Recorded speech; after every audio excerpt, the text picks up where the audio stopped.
has raised eyebrows and also set the rumor mills buzzing in the political corridors. Everybody is asking what happened suddenly. But this is what the outgoing Vice President cited in his resignation letter to the Honorable President of Bharat on Monday night. The President has accepted his resignation earlier in the day. The Vice President has said, "I resign as Vice President with immediate effect. I need to prioritize health and abide by medical advice. My deepest gratitude to President and Prime Minister Modi. Prime Minister Modi's support invaluable throughout my tenure. Privileged to partake in India's economic progress. Honored to witness transformative era of India. Filled with pride in Bharat's global rise and achievements." Now, what was perhaps the trigger? Many are speculating, yes, the Vice President or the former Vice President, Shri Jagdeep Dhankhar, was going through health issues. In fact, twice in the last 1 month itself, he has fallen unconscious while on a visit. It happened with the Delhi LG VK Saxena. Then he was in Jammu. Again, he had gotten, and earlier he has had health issues which saw him admitted to the AIIMS. But he was managing, and he himself is on record saying that he is planning retirement in 2027. So what was the trigger? Jagdeep Dhankhar accepted the opposition's proposal against Justice Verma. The government was not informed about the proposal in advance. Now, if informed, the ruling party MPs would have also signed the proposal. Now, this is what a government source has said. But all of this activity is happening in the upper house. There was a thought process that this would be driven from the lower house or from the Lok Sabha via the speaker. So what changed in a few hours? At 12:30 p.m. there's the first meeting of the BAC or the Business Advisory Council. Most members attended. 2 p.m. Jagdeep Dhankhar accepts the opposition's motion on impeachment. At 4:07 p.m. the Vice President informs the Rajya Sabha opposition motion has been accepted. This actually took the government by surprise. Around 4:30 p.m. on Monday, the BAC reconvenes. JP Nadda and Kiran Rijiju were not present. Now, the government says that they had already informed the Vice President that this was an informal meeting and that the minister was away with some other prior commitment and that they would not be able to attend. So that's what government sources say. The Vice President's office had already been informed. So any speculations that there were deliberately skipped the meeting, etc., is unfounded. Now, meanwhile, at 5 p.m., Congress MPs meet the Vice President. There is another meet of the opposition MPs that follows. At 9:25 p.m., Jagdeep Dhankhar announces his resignation on social media. So it's all happened in a matter of about 9 or 10 hours. Now, Prime Minister Narendra Modi, soon after the news came that the President has accepted the Vice President's resignation and also notified the Home Ministry for the same. The Home Ministry issuing a notification, the Prime Minister posting on platform X, and I quote, "Shri Jagdeep Dhankhar ji has got many opportunities to serve our country in various capacities, including as the Vice President of India, wishing him good health." Now, that's very short, and without saying much, perhaps this message is very, very clear, and it says a lot more that now perhaps post facto many would want to read further, like Jairam Ramesh of the Congress party, who's read much into the Prime Minister's message. Now, tracing Jagdeep Dhankhar's rise to power, in 1979, he began his legal career as advocate in Rajasthan. 1989, he was elected first to the Lok Sabha on the Janata Dal ticket. In 1990, appointed Parliamentary Affairs Minister in Chandrasekhar's cabinet. In 1990, designated as senior advocate by the Rajasthan High Court. In 1993 or between 1993 and 1998, he served as an MLA from the Kishangarh in Rajasthan Vidhan Sabha. July 2019, he was appointed the Bengal governor. The tenure marked by friction with the Trinamool Congress and various run-ins with Chief Minister Ms. Mamata Banerjee. July 2022, he was nominated and elected as NDA's Vice President candidate. Just a few days ahead of his surprise resignation, Vice President Jagdeep Dhankhar had said that he would retire at the right time and not any time before August 2027, indicating that he would complete his current term. Now, this has raised further eyebrows. Listen to what he had said. I will retire at the right time. August 2027. Subject to divine intervention. Now, the opposition which wanted to impeach Jagdeep Dhankhar last year is perhaps shedding crocodile tears now. That's a question we ask. Why? Because during the winter session of the Parliament in 2024, the entire bloc, especially the Indie Alliance or the India bloc, demanded a joint parliamentary committee probe over bribery allegations, financial misappropriation, which they claimed have tarnished the image of the country and raised issues of corruption. Although Jagdeep Dhankhar announced that Mallikarjun Kharge and several Congress leaders sought discussion on the alleged corruption, bribery and financial irregularities, the VP disallowed the notices. When he disallowed the notices, the opposition, which was already accusing him of partisanship, said that they had been mulling submitting an impeachment notice. A no-confidence motion against the Vice President. Again, and never before. Okay, also, this was scuttled, this never saw passage, and it was perhaps a lot of talk. The opposition never had the numbers, nor did they moot an impeachment notice because it was already done by the deputy chair. But did that rattle Mr. Jagdeep Dhankhar, or things have come to a pass? There are many people who are in the journalistic circles are making many surmises. But the fact is, this opposition which wanted him out, today is wondering why has he been let go or why has he suddenly quit. Now, as many as 60 MPs from the opposition, as per reports, had signed a resolution for a no-confidence motion against Jagdeep Dhankhar. The opposition members had said Jagdeep Dhankhar has acted in a manner that is explicitly partisan and unfair towards members belonging to the opposition. Since assuming office, he has repeatedly made disparaging comments about members of the House belonging to the opposition parties publicly, criticizing any and every action taken by them where the leaders have expressed the issues with the functioning of the ruling government. The notice stated, and it added, Jagdeep Dhankhar has repeatedly interrupted members of the opposition while they are speaking, unfairly used privilege motions to silence leaders of the opposition, and openly delegitimized dissent with respect to the actions of the government in the utmost disparaging manner. The notice further said that he took it upon himself to become the, quote, impassioned spokesperson of the government, unquote, government's policies, unquote. The deputy chairman actually junked this. So, the Rajya Sabha Deputy Chairman Harivansh Narayan Singh dismissed the notice for a motion of no confidence against Jagdeep Dhankhar, arguing that it was drawn in haste to malign him and also garner publicity. He further said that the notice had technical flaws and even his name was misspelled. Now, look at how the opposition currently has changed tack, shedding crocodile tears. Congress says seems like he resigned due to differences with the government. Samajwadi Party, health doesn't seem to be the reason behind the move. Shiv Sena UBT, why resign on the first day of session and not earlier? RJD, resignation decision under some sort of pressure. CPI, resignation after dissatisfaction with party. DMK, seems like he was pressurized to make the decision. Seems like, again, Congress is saying seems like he resigned due to differences with the government. So, multiple political parties in the opposition have started speculating, with many also trying to say what kind of drama has been played out and even trying to draw other leaders of the BJP into this entire conversation.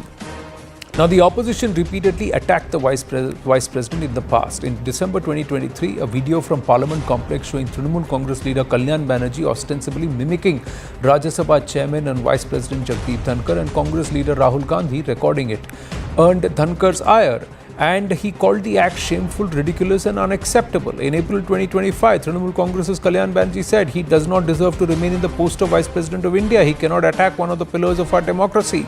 His remarks came in response to Dhankhar calling Article 142A a nuclear missile against democratic forces, while questioning the Supreme Court's power to direct the President.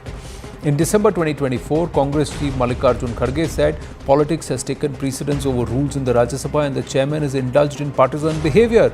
Now, he further said, "I'm very sad to add that the chairman left us with no option but to go ahead with this notice." In July 2024, Kapil Sibal said, "If you look at any parliament in the world and you look at the attitude of any presiding officer, in no country the presiding officer of a house frequently interrupts in this manner. But I guess India has its own unique ways of monitoring the functioning of the house. The treasury benches should change their attitude and consult the opposition in matters of national concern," unquote. And look at how the Congress is questioning health concerns now. Sudden resignation, as shocking as it is, inexplicable, they say. Met him till 5 p.m, talked on the phone at 7:30 p.m.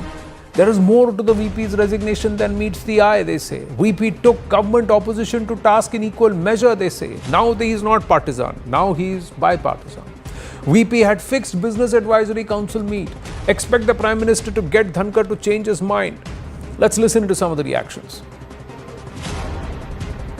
हम उनकी अच्छे स्वास्थ्य की कामना तो करते हैं, लेकिन कहीं ना कहीं ऐसा प्रमाण होता है कि केंद्र सरकार और उपराष्ट्रपति के बीच में जो उनका रिश्ता है दोनों के बीच में, वो पहले जैसा नहीं रहा। Vice President, we wish him the best of health, but a little more elaboration on the circumstances which have led to this decision.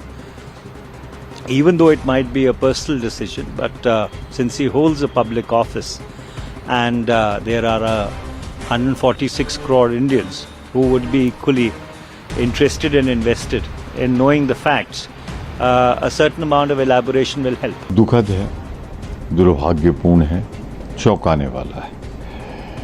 मैं उनसे आग्रह करूंगा वो पुनर्विचार करें।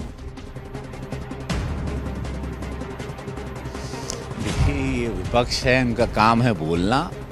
किसी भी बात को, किसी के स्वास्थ्य का भी मजाक उड़ा सकते हैं, उस पर भी राजनीति कर सकते हैं। मनुष्य के जीवन में आप हेल्दी इंसान को गिर के तुरंत मृत्यु होते हुए भी देखें।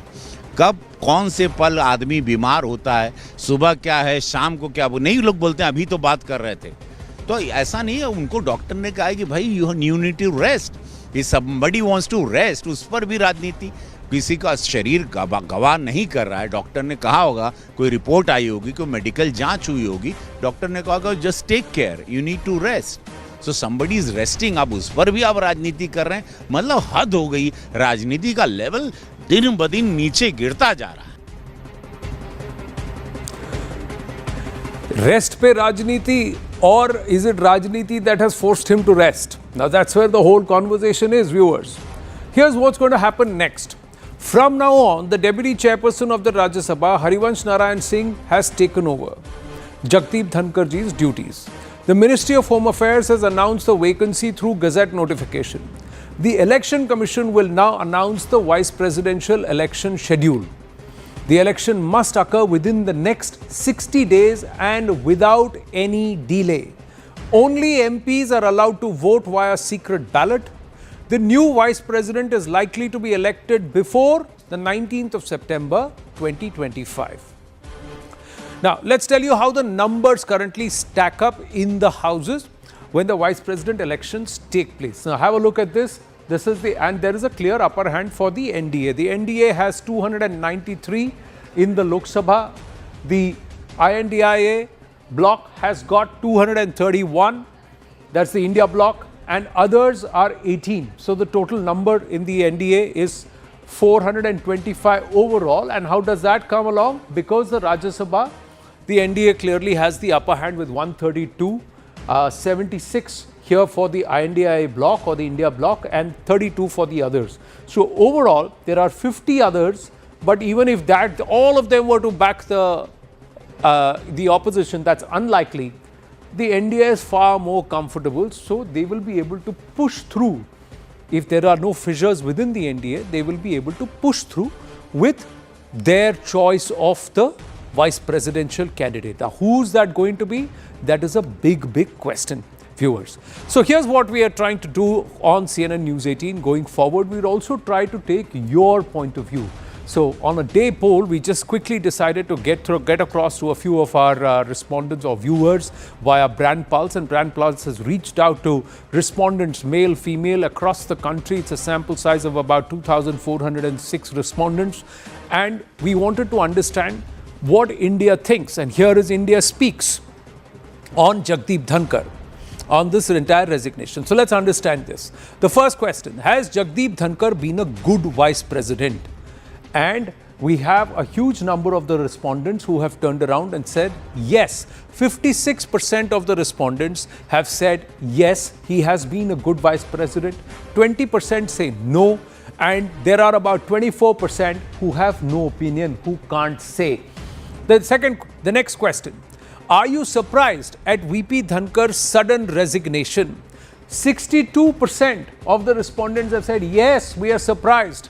18% no, and about 20% can't say. They do not know the real reason, but there is an overwhelming number that is surprised at his resignation. Is the opposition right in blaming the government over the resignation? Now, here is the thing. There are about 37% of the respondents, so the larger number does not have an opinion. They are saying we can't say. But then, second to that is yes. So about 35% of the respondents believe that the opposition is right in blaming the government. And 28% say you can't blame the government for this. But this number here, the can't say number, is critical. 37% still don't have an opinion on it. Now, who among the following should be the next vice president? So CNN News 18 had a few probables which we put out. And Brand Pulse has tried to do this dipstick and see whether those stick with the viewer or not. So Manoj Sinha, 29%. Nitish Kumar, the current Bihar Chief Minister, at 28%. Manoj Sinha, just the outgoing LG of Jammu and Kashmir, his tenure gets over on the 6th of August. Whether he'll get an extension or not, we do not know. But his tenure does come to end early August. Nitish Kumar, current Chief Minister of Bihar, and perhaps the next big step for him.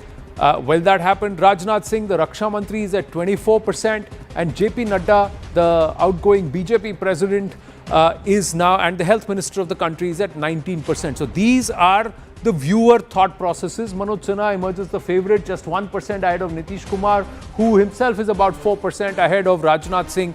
And there's a 10% gap between JP Nadda and Manoj Sinha.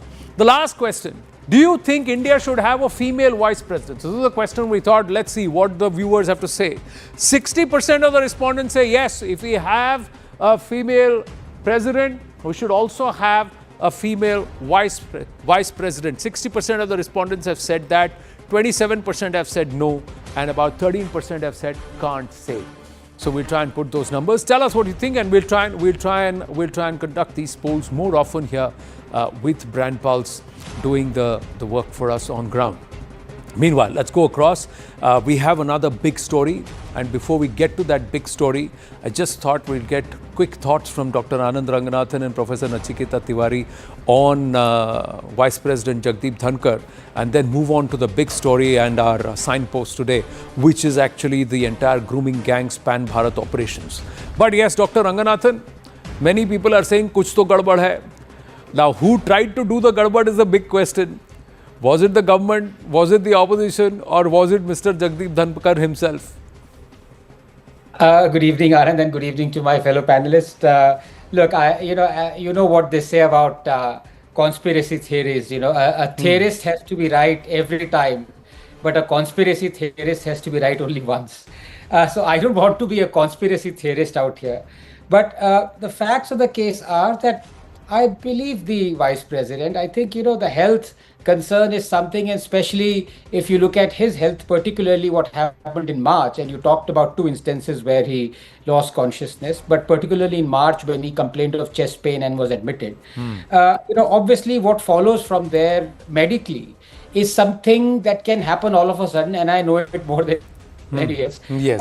The fact of the matter is, it's not something that can be predicted, or that can be said that, look, if he wanted to resign on health grounds, he should have done it 2 days ago or before the parliament session convened, or whatever it may be. It can be completely sudden. I mean, it could have been yesterday evening the doctors told him, look, this is absolutely vital and this is what you need to do. So I'm going to believe purely on the health grounds. What has muddied the waters is, I have to say this, Prime Minister's very, what can I say, you know, Succinct, please, if you were to say. Yes. And if you're on a lighter note, as cold as your wife's expression when you first proposed to her. You know, I think it's not, sorry about that. I meant my wife's expression. No, but But I think it's just in the run of things. He was possibly preoccupied in a lot of things. He's said he's thanked him. The vice president has thanked each other. I don't think the needless speculation on account of what the opposition is doing is, of course, it's playing a game, a deliberate game.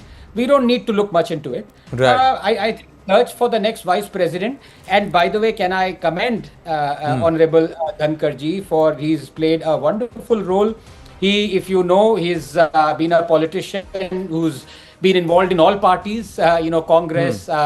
Was in JD, then he was in BJP. He's been a governor, and I think he's made of sterner stuff. And when people were saying that, look, he's taken all those snide remarks and slander and abuses personally, I don't think so at all. I mean, if you look at whatever he faced, as far as the Mr. Kalyan Banerjee, his face I see on the thing in Lok Sabha and Rajya Sabha pales in comparison to what he faced when he was the governor of Bengal, and there too, on the last day of his governorship, he was smiling and laughing with Mamta Di. So, I think politicians are used to this.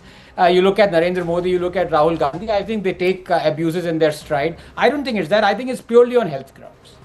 Well, you believe it is purely on health grounds and you say it with a straight face, Dr. Ranganathan, and you are able to do that. There you afford yourself a smile. Nachiketa Tiwari, he was also called lawyer of the RSS. So he had the Sangh backing, and a lot of the Sangh thumbs up is what? Because many senior reporters believe that he was not very close to the Prime Minister and the Home Minister till the time he became Governor of Bengal, and that elevation happened because he had the confidence of the Sangh behind him. So is that true, false? Your thoughts? You're on mute. Ji, please unmute yourself. Yeah, can you hear me now? Yes, go ahead. Yeah, wonderful. So I live in Kanpur, about 500 kilometers east of New Delhi, जहाँ पर दीवारों के भी कान होते हैं. So by the time the news reaches Kanpur, the facts are well settled. So I will not speculate, but I will say one thing. Today on the media, because of this sudden resignation of Dhankhar ji, I read 3 news articles. There are 3 players in this whole, thing. The vice president or the ex-vice president, the NDA and the UPA. And there were 3 articles based on, one relating to each of these dimensions.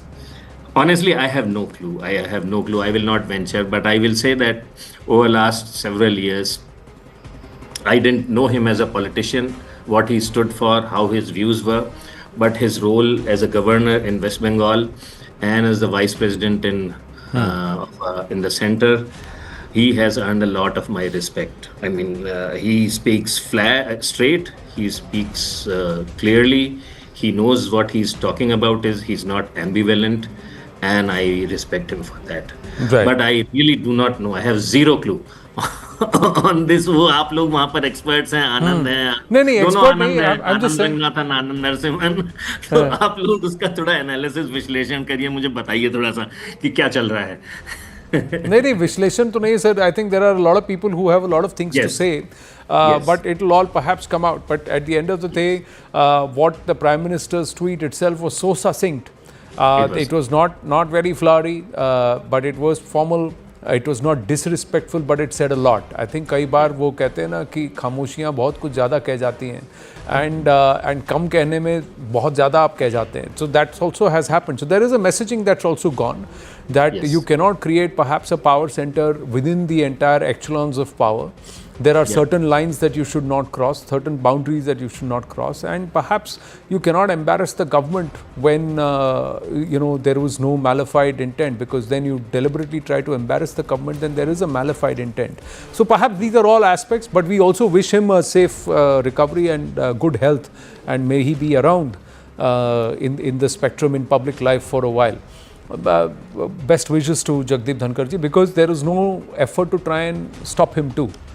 He resigned, and within hours the resignation was accepted and moving on has happened. So that also sends across a very big message. I mean, what I understood from from the news reports is that the moment you resign, it is supposed to have come into effect right away. I mean, again, I'm not a legal, so I will not comment on that. But that's what I understood. No, convincing somebody to take back their resignation or even say, okay, dither from it. But it happened in those 8-9 hours when certain things happened in a way it should not happen, especially when it comes to pitting the judiciary versus the executive or vice versa, or working together and figuring it out. So those are things which perhaps people tend to read between the lines. We'll park it there. We have another big pressing issue which is with respect to Bharat and Bharat's own demography, and there is a subtle agenda that has been on the grounds, playing out on the grounds, blind spotting perhaps a lot of people across the country, and let's go across to that. I request Dr. Ranganathan and Nachiketa Tiwari to also please stay on with us as we set up this next story.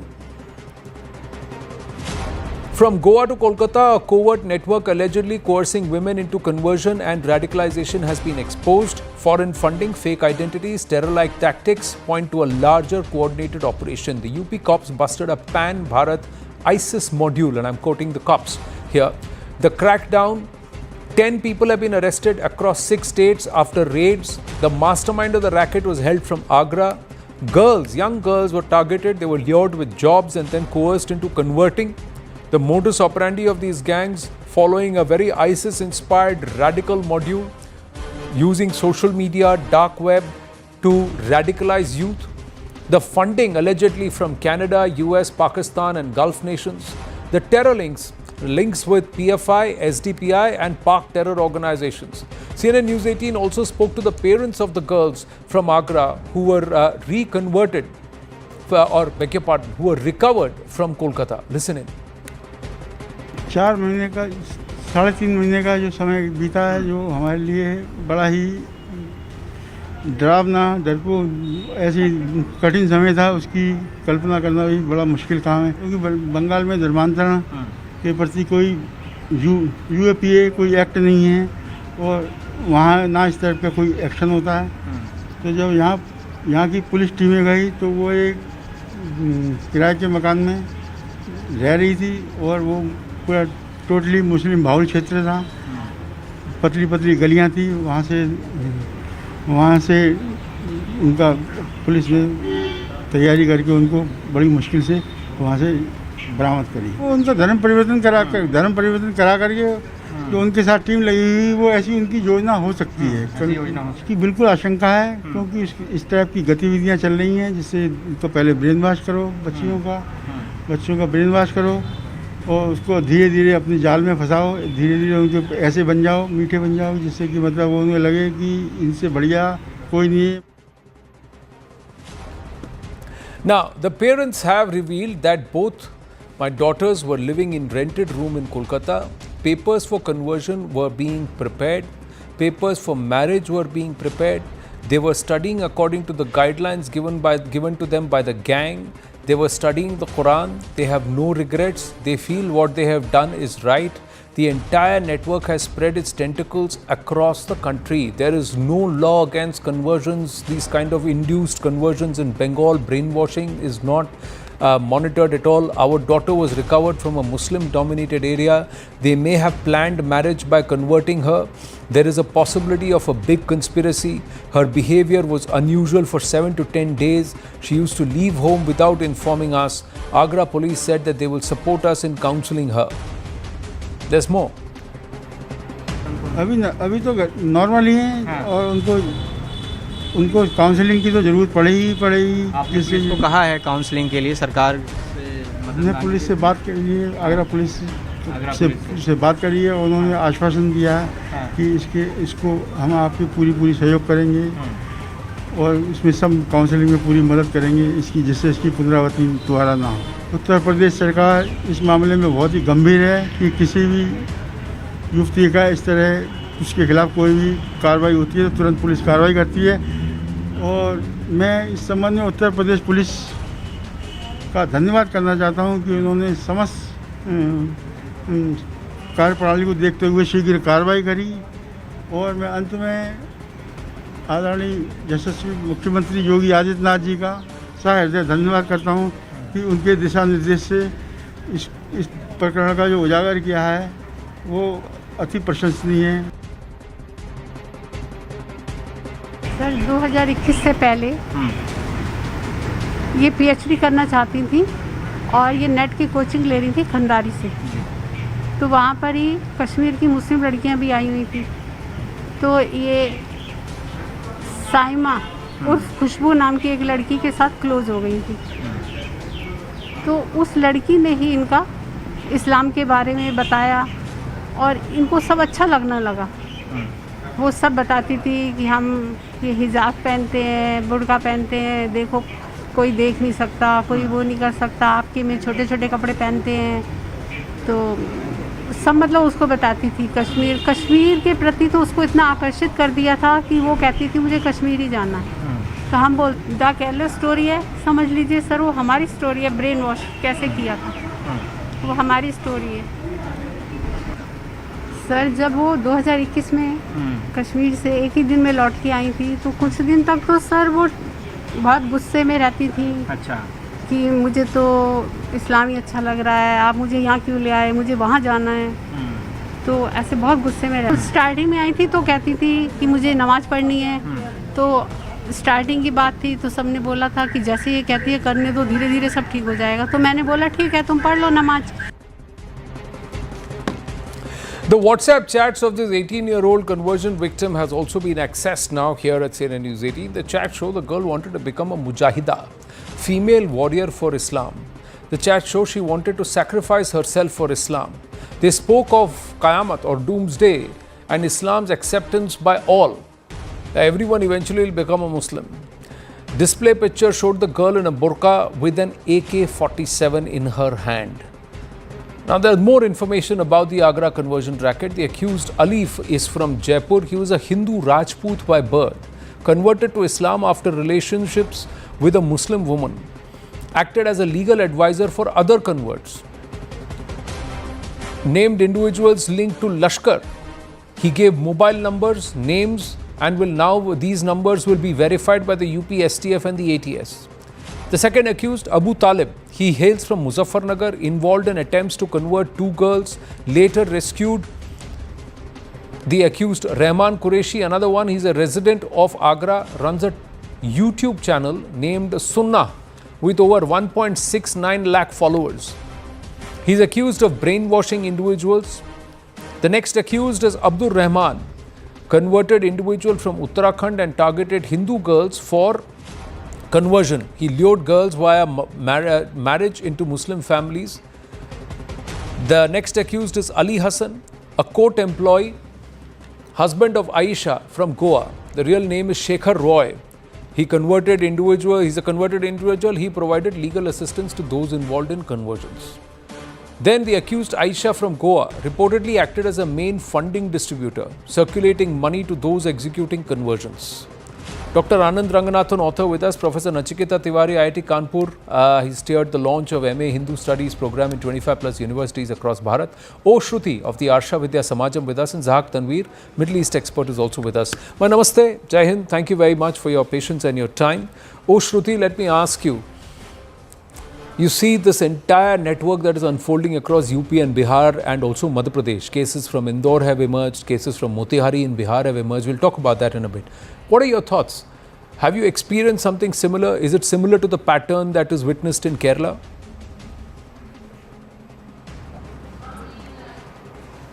Yes, this is a very serious issue currently happening. When it came in UP, when it happened in UP, we are discussing it right now. But it is a serious issue we have to discuss and we have to find the solution. I myself is a victim of ideological conversion years back. If particularly say, I experienced religious conversion 13 years back, 13 years back. I converted to Islam because of the influence of my classmates and my colleagues. That is what happened. And many cases. I am right now representative and full-time worker, a teacher at Arsha Vidya Samajam in Kerala. this institution, this organization deals with lot many such cases, not only from the Kerala, from the all over Bharat, from all over the worldwide. If I say from America, from Canada, from Britain, from London, Mexico, Bahrain. This in this way, lot many other countries, from other countries also, people are approaching us, calling us, and the other side, crying parents are there. They are in a pathetic situation that what to do, where to take their 18-year or 19-year, 20-year to the right fold. And it is, as you asked, see, these incidents which are happening right now in Uttar Pradesh and the nearby places and all, it is not a new thing, or it is not an isolated incidents happening. It has been happening years before, and in Bharat, and right now it is happening in worldwide itself. An organized and well facilitated system based on the Islamic conversion, Islamic radicalization, indoctrination is happening in our society. It runs in our society. Lot many facilities are given. See, for the Chhangur Baba itself, here he is funded by other forces also from outside India. Also, he is getting lot many money for that. Here, Modi government brought a lot many laws here to tackle this. And in his account, rupees 106 crore is there. How he gets this? So an organized, well facilitated system is runs here still now. And tactics, we are since years we are speaking, we are discussing about the tactics they are playing. These radical forces, what are the tactics they are playing? Earlier they were attacking Islamic militant groups, and jihad was happening here. Forced conversions were happening here. We know the incidents were happened in Kashmir, and we know the incidents happened in our Kerala itself in 1921. And Jizya was forced here on Hindus to live as a Hindu in our mother country. That is what happening in the earlier time.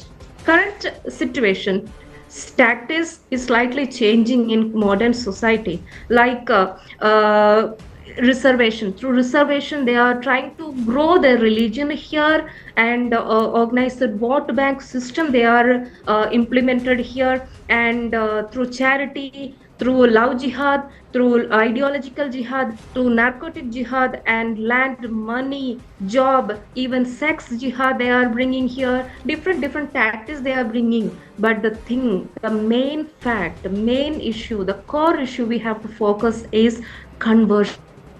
Religious conversion. It is just happening just because of the ideology. We are not raising voice against any Muslims we are against, but the ideology, Islamic ideology, is the very great culprit here. And because of this ideology, and because of the influence towards this ideology, all these hellish things happening here in our society. Okay, Shruti ji. See, Shruti ji, since you have experienced this, and you said 13 years ago you went through this entire cycle. Now, one part is, if somebody talks or advocates or propagates their faith and encourages you to follow it or encourages you to consider it, that is not illegal by law. There's nothing wrong there. How is that when certain people advocate to you or talk about, you are allowed to speak about the Hindu faith? Professor Ranganathan is allowed to speak about Darwinian atheism, and make their point. Zahak is a Muslim by faith, or he believes in Islam, so he's got the right to speak about it. So that is what the law of the country allows. So how is it different from what these people are doing and what their agenda is? Why do you believe that they are pushing a particular ideology and not just the faith, or that is Islam?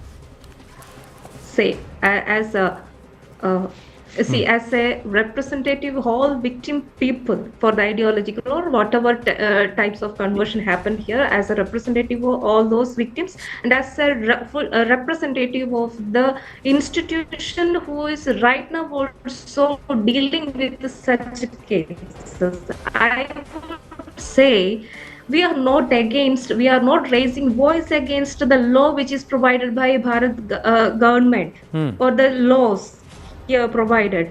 But the fact is, if Anandji, if you are, or the respected persons here attending this program, no, if such person is with his own will or her own will, he is studying deeply about any ideology or any dharma, and she is going to accept such dharma to follow in his or her life, it is acceptable. We are accepting that. But using different tactics, using money or forcing. Here, Chhangur Baba, he converted a lot of girls. What he done actually? He threatened the girls. He lended money, and job also. So you're saying that various tactics, way, in a different way. So if it is being done by a particular design to try and achieve an ultimate goal to alter the demography, and you're using all tactics possible, and you're also trying to subvert the law of the land to give yourself cover, then you say it's a problem, and that is something that we've got to be watchful of. Shrutiji, I'm going to go to the others. I wanted the others to also listen, our panelists and viewers to also listen to your point. Like you said, there are a few disclosures, and then coming to you, Nachiketa ji, Zak and Dr. Ranganathan.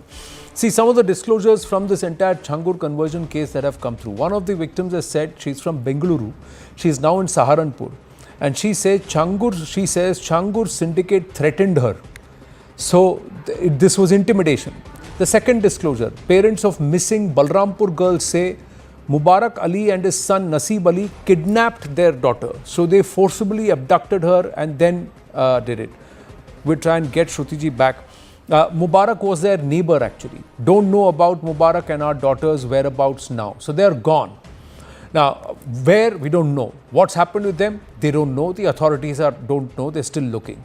Third disclosure, a victim from Dadri has said that illegal occupation of their land was made by the Chhangur syndicate. So again, a forceful use of, the four things they say, Sam, Dam, Dand, Bhed. They're using that, whatever it is, to push this entire aspect of tabligh or conversion along with propagation. Disclosure 4, brother of Noida victim. The girl's name was Asha Negi and she was from Meerut. In 2019, my sister was kidnapped from Noida. She told me that she was beaten up by Badr Siddiqui. That's the word that has come through. Let's just go back to our guest. Yes, Professor Nachiketa Tiwari. This question which you talked about, that, well, there's freedom to practice your faith and propagate it. So what's the problem? Actually, its problem is not just conversion. I mean, it's a multi-dimensional problem. There are lots of actually problems. So there's obviously problem related to conversion, problem like you mentioned related to intimidation, problem related to destruction of families. I mean, they destroy families. Problem related to blackmail. These are the egregious crimes. Problem related to prostitution. They sell these people. They make money out of it. It's also a source of revenue. Problem related to women trafficking. Problem related to, sexual exploitation and feeding these women to so-called mujahideens in somewhere in Mid East or Afghanistan because they have needs. So you traffic these women and feed them. You use these women for your own needs. Problem related to arms transfer because, problem related to challenging the demography of the country and also the integrity and stability of the country, the character of the country, and problem related to creation of inharmony, disharmony between different sections of the society. And another thing I would like to say is that it's not about Hindu versus Muslim in this case, because there are lots of communities who are not necessarily Hindus. You have Christians, you have so-called leftists. Everyone is being targeted. As long as you are not a Muslim guy, you are a legit target, and everyone is being targeted. So, I mean, I'm just directly addressing this question of yours. And one thing I would like to say, that in our schools, girls especially, they are taught that, what is good touch, what is bad touch. just so that they become careful. I think we should seriously discuss that. Whom should you talk to? Whom should you not talk to? I do not know. I have not framed these words accurately. But at the school level also, people should start thinking about how to address this problem, because unless there's a large scale consciousness about this problem and the all sorts of problem it generates and the soup in which you may land up in, people should be careful, and children should be taught right from the schooling stage that they have to be careful, or they may be groomed and they may regret it. Right. Zaq, Tanveer, your thoughts? Yeah, I see this similar pattern what we have seen in UK, but there is a difference between that pattern and the Indian pattern. In UK, the grooming gangs were mostly Pakistani men, and the UK government failed to control them. And those were the sex predators, and they used these girls for the sexual purposes. And later they converted them as well. But in India, we see the similar pattern, but here the conversion is mostly happening. What my study shows is all about the money laundering, as the previous guest was also speaking about it. That a similar case happened in Hyderabad, in the southern part of India. There was an organization called as Darsgah Jihad Shahadat. I think this was banned long back. So still you have the remnants of that organization in Hyderabad, and these people, they formed another front called as CTS, that is the Come Towards Success. And using this front, they were converting the females, and they were also getting the illegal immigrants from Bangladesh, and they were converting them, and they were marrying them off to the local Muslim youth, and they were emotionally charging them up and getting them married. And after it, they were also opening the bank accounts and doing all sorts of money laundering stuff. So I believe this, the whole thing of the conversion has to do with the black and white money conversion as well.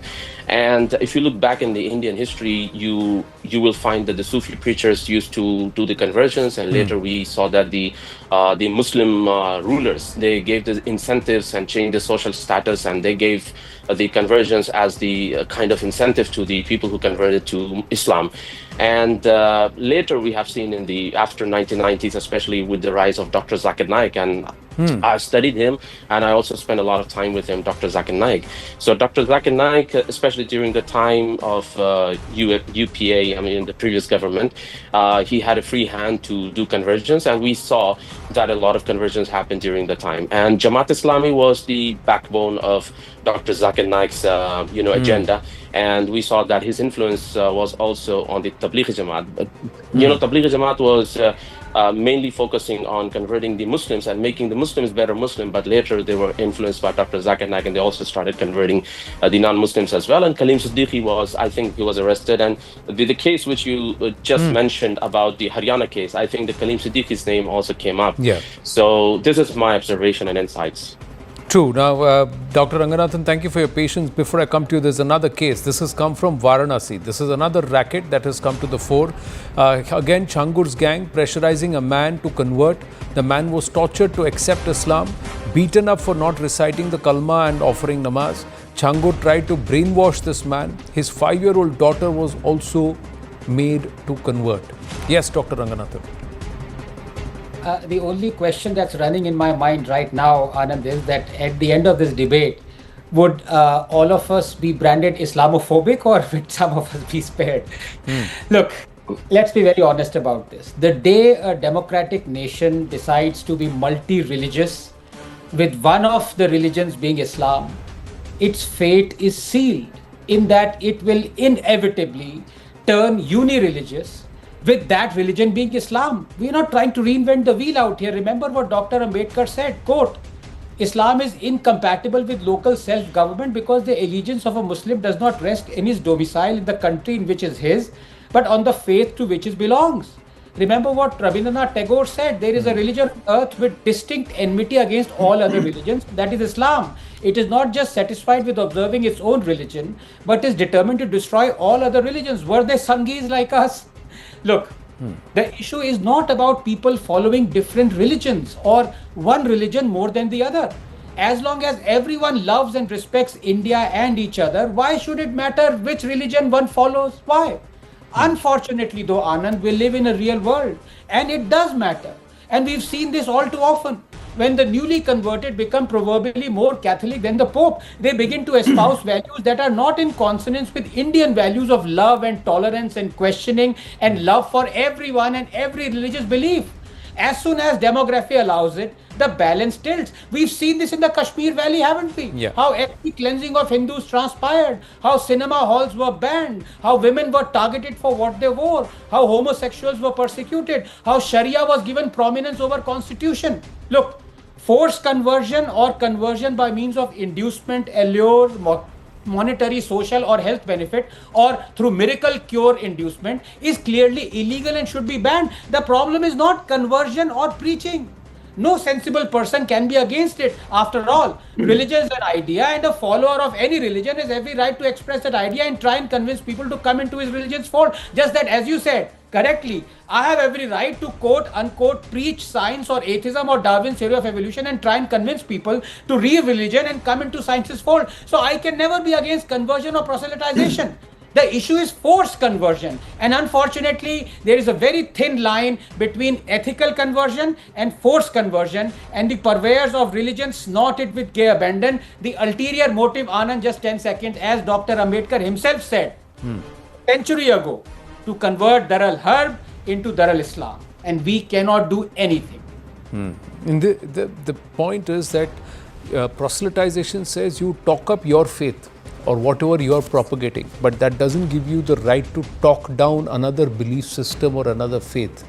The moment you get into that line, in that border, then automatically you're no longer proselytizing, you're also trying to then influence, talk down another faith, and you get into the realm of perhaps inducement, etc., etc. I'm just adding that, okay, there are a lot of grey lines here and those are flirted with. But more importantly, it's economic hardship. It is societal systems which are the way it has, corruption of a particular living order or a living system, Professor Nachiketa Tiwari. And also that a tree is only as strong as its roots. Yes, Dr. Ranganathan. Yeah, no, I think if I may slightly disagree with what you said, Ji. Look, the issue is not that if you, as you said, you can talk up about your faith, but you should not talk down about another faith. No, I think automatically, so as an example, if I talk about atheism and science, I would inevitably be talking down upon some aspects of religion, for example, walking on water, converting water. It's not about being condescending in the manner in which you talk about another. You could challenge, say, okay, this is what my facts are, and I leave it up to you to go and do your research and take it there. I'm just saying the tone and manner in which it is done. But in this case, I'm also trying to turn around and say that the tree is only as strong as its roots, Professor Nachiketa Tiwari. So can the Hindu Samaj, Hindu society and parents blame anybody else other than themselves if their own generations, next generations have got no cultural roots or moorings to what Bharat's way of life has been or what Hindutva is? Okay. So I do not think it is a question of whether the roots are strong or not. It's not also about talking up or talking down a religion. I mean, when you look at this modus operandi, I mean, they lure a girl, an attractive boy. I mean, we have seen these pictures yesterday flashed on your screen, right? You identify an attractive boy, the guy goes there, as a lollipop, you engage a person. So it has nothing to do with one's roots or something. And once a girl is in your net, you exploit her, you shame her, and then use her as a tool to further expand your network. And I won't be surprised that there may be families which may be getting shamed, and the families themselves may be getting exploited in expanding this network further. So it has nothing to do with self-introspection and weaknesses of the society and all that. And I must say that this modus operandi is not a very simple, straightforward, linear operandi. I mean, it requires skills in theology, in psychology, in organizational behavior, in strategy, in financing methods, and so hawala networks and arms traffic. And that's why it's been operational for nearly 2 decades. I've run out of time. It's such a vast subject, and there is so much more information to share, and it just startles that it's happening right under the nose of the powers that be across the states in our country. Thank you for watching, viewers. Namaste.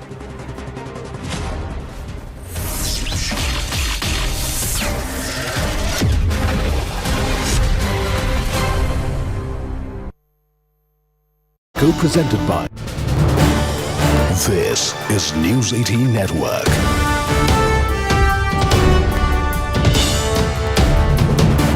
India's largest news network. एक चीज आप लोगों को तैयार करके देता है और आप करते हैं, इसका अंदर में और कुछ गड़बड़ है, देख लो। क्यों आप इसको डेकोरेशन किया है?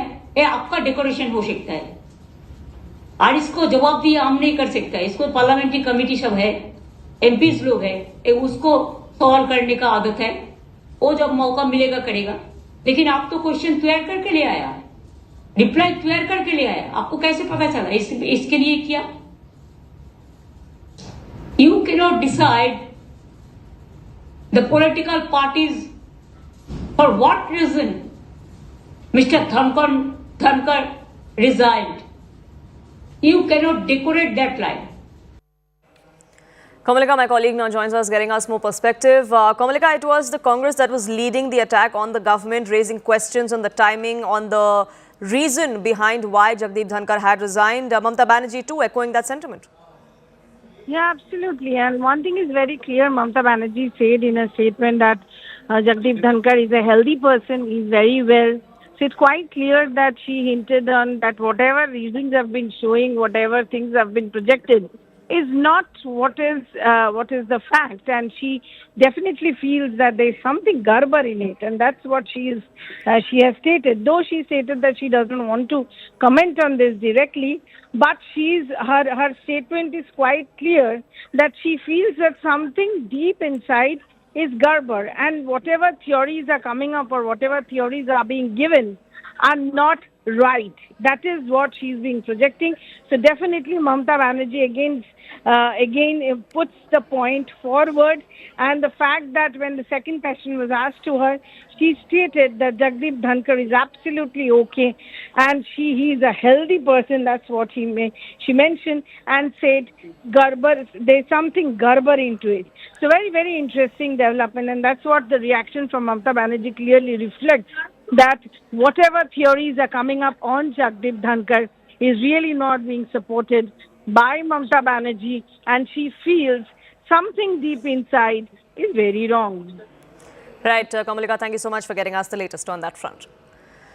Now, as far as Jagdeep Dhankhar's resignation is concerned, there are questions that are being raised of why it was all of a sudden. There was day one of the monsoon session yesterday. He held two meetings of the Business Advisory Committee along with chairing different sessions amid pandemonium and ruckus in the Rajya Sabha. Was the trigger the impeachment motion of Justice Verma? What we're learning from our sources within the government is that Jagdeep Dhankhar accepted the opposition's proposal against Justice Verma, which seems to have irked the government because they were not informed about this particular proposal in advance. If informed, ruling party members of parliament would also have signed this particular proposal. But Jagdeep Dhankhar came to the Rajya Sabha at about 4 p.m. yesterday and informed the upper house that such a motion was moved by opposition members of parliament and that was accepted. That is something that is seen as a major flashpoint between the government and Jagdeep Dhankhar that led to some heated conversations between the two, and that led to his sudden resignation. Political reactions, meanwhile, are trickling in thick and fast. Let's listen. हम उनकी अच्छे स्वास्थ्य की कामना तो करते हैं, लेकिन कहीं ना कहीं ऐसा प्रमाण होता है कि केंद्र सरकार और उपराष्ट्रपति के बीच में जो उनका रिश्ता है दोनों के बीच में, वो पहले जैसा नहीं रहा. Vice President, we wish him the best of health, but a little more elaboration on the circumstances which have led to this decision. Even though it might be a personal decision, but since he holds a public office and there are 146 crore Indians who would be equally interested and invested in knowing the facts, a certain amount of elaboration will help. दुखद है, दुर्भाग्यपूर्ण है, चौंकाने वाला है. मैं उनसे आग्रह करूंगा वो पुनर्विचार करें. देखिए, ये विपक्ष है, इनका काम है बोलना. किसी भी बात को, किसी के स्वास्थ्य का भी मजाक उड़ा सकते हैं, उस पर भी राजनीति कर सकते हैं. मनुष्य के जीवन में आप हेल्दी इंसान को गिर के तुरंत मृत्यु होते हुए भी देखें. कब कौन से पल आदमी बीमार होता है, सुबह क्या है, शाम को क्या, नहीं लोग बोलते हैं अभी तो बात कर रहे थे। तो ऐसा नहीं है, उनको डॉक्टर ने कहा है कि भाई you need to rest, if somebody wants to rest, उस पर भी राजनीति।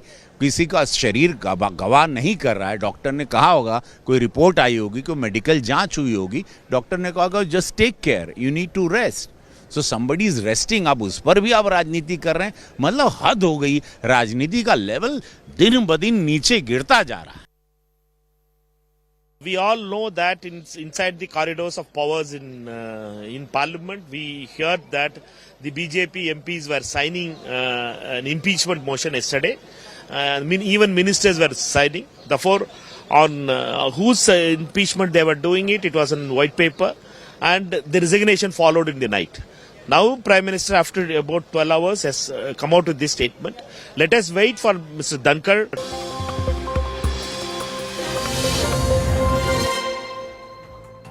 Good evening, you're watching Brass Tacks. I'm Dhankhar Jacob. It is the biggest political story of the year, and dare I say, no one quite saw it coming. Neither the government nor the journalists who were covering Parliament, that on the very first day of the monsoon session of Parliament, Vice President Jagdeep Dhankhar, who's also the chairperson of the Rajya Sabha, the upper house, making a shock announcement that he's resigning. And he said this on social media last night at 9:30 in the night. The president today has accepted his resignation. The Prime Minister put out a rather terse tweet saying that Mr. Dhankhar got many opportunities to serve India, including as Vice President. He wishes him well.